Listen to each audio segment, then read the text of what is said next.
Hello friends, welcome to our channel. ఈరోజు మరో మంచి యూస్ఫుల్ టిప్స్తో మేము ముందుకు వచ్చేసానండి. వీడియో అయితే స్కిప్ చేయకుండా చూడటానికి ట్రై చేయండి. ఈ టిప్స్ తెలిస్తే మీకు ఈజీగా అయిపోతుందన్నమాట పని. ఫస్ట్ టిప్ వచ్చేసి, మనం రోల్ ఉంటుంది కదా, మనం దంచుకున్నప్పుడు కింద ఉన్న వాళ్ళకి సౌండ్ వస్తుంది, డిస్టర్బెన్స్ కింద ఉంటుంది. అలా అవ్వకుండా ఉండాలంటే డబల్ సైడెడ్ టేప్ తీసుకుని బ్యాక్ సైడ్ స్టిక్ చేసుకోవాలన్నమాట. స్టిక్ చేసుకుని అలాగే మనము సామాన్లు తోముకునే ఇది ఉంటుంది కదండి, స్పాంజ్. ఈ టైప్ స్పాంజ్ తీసుకుని గ్రీన్ సైడ్ ఉన్న వైపు పెట్టుకోవాలి. ఇలా పెట్టుకుని అప్పుడు మనము ఇలా ప్లేస్ చేసుకుని అప్పుడు మనము ఏది కావాలితే అది దంచుకున్నట్లయితే మనకి కింద ఉన్న వాళ్ళకి సౌండ్ రాదు, డిస్టర్బెన్స్ అనేది లేకుండా ఉంటుందన్నమాట. ఈ టిప్ నచ్చితే మీరు కూడా ఒకసారి ట్రై చేసి చూడండి. ఓకే, వీడియో నచ్చితే తప్పకుండా లైక్ చేయండి. ఎవరు లైక్ అయితే చేయట్లా, లైక్ ఇవ్వండి. అండ్ సెకండ్ టిప్ వచ్చేసి, మనకి పుదీనా ఉంటుంది కదండి. పుదీనా ఎందుకు చూపిస్తున్నానా అనుకుంటున్నారేమో. ఏంటంటే మనకి తలనొప్పి వచ్చినప్పుడు జెండు బామ్ కానీ ట్యాబ్లెట్స్ కానీ వేసుకుంటారు. అలా వేసుకోకుండా న్యాచురల్గా ఎలాగా తలనొప్పి తగ్గుతుందో ఈ వీడియోలో చూద్దాం.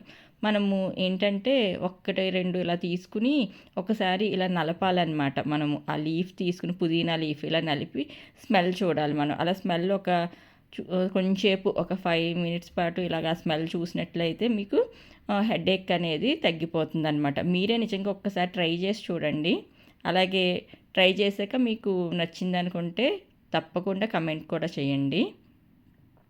అండ్ అలాగే ఇప్పుడు థర్డ్ టిప్ కూడా చూసేద్దాం. థర్డ్ టిప్ వచ్చేసి, మనం ట్రావెలింగ్ అప్పుడు ఏదైనా బాడీ లోషన్స్, ఏదైనా మాయిశ్చరైజర్స్ పట్టుకెళ్తాం కదా, ఒక్కొక్కసారి లీక్ అయిపోతూ ఉంటుంది.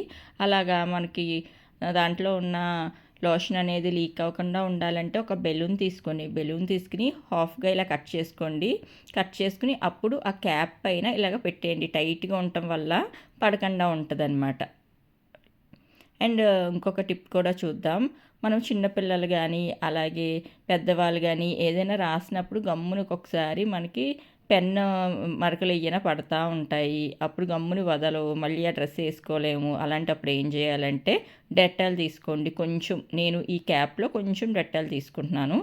మనకి ఎక్కడైతే ఇలాగా పెన్ మార్క్స్ పడ్డాయో అక్కడ మాత్రం వేయాలి. అప్పుడు కొంచెం స్ప్రెడ్ అవుతుందన్నమాట. ఇలాగా స్ప్రెడ్ అయిపోతుంది కదా. తర్వాత ఒకసారి చేతితో నేను రబ్ చేస్తున్నా. కావాలంటే మీరు వాడలేని టూత్ బ్రష్ ఉంటుంది కదా, దాంతో అయినా రబ్ చేసుకోవచ్చు.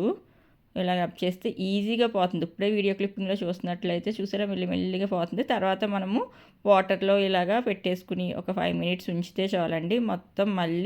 మొత్తం అంతా కూడా పోయి స్టెయిన్స్ ఏమీ లేకుండా, అసలు మరక ఎక్కడుందో కూడా కనిపించకుండా ఈజీగా రిమూవ్ అయిపోతుంది అనమాట. అండ్ అలాగే ఇంకొక టిప్ కూడా చూద్దామండి. టిప్స్ ఏం నచ్చినా మీరు లైక్ చేయటం మర్చిపోకండి. ఏ ఒక్క టిప్ నచ్చినా మీరు లైక్ చేయండి. అండ్ మనం ఎక్కువగా స్నానానికి వెళ్ళినప్పుడు స్టిక్కర్స్ తీసుకొచ్చి చాలామంది ఏంటంటే బాత్రూమ్స్లో అంటిస్తూ ఉంటారు. అలా కాకుండా మనము ఇలాగ చేసి చూడండి, మీకు చాలా యూజ్ అవుతుంది. ఏదైనా మీ దగ్గర ఒక డబల్ సైడెడ్ టేప్ తీసుకుని ఇలాగ మీరు ఒక గోడకి స్టిక్ చేసుకోండి. మీ రూమ్లోనే స్టిక్ చేసుకుని అప్పుడు మీరు ఏ స్టిక్కర్ అయితే పెట్టుకుంటున్నారో ఆ స్టిక్కర్ దాని మీద ఇలా పెట్టుకోవచ్చు అనమాట. ఈ వీడియో అయితే నచ్చితే తప్పకుండా లైక్ చేయండి, సబ్స్క్రైబ్ చేయండి, షేర్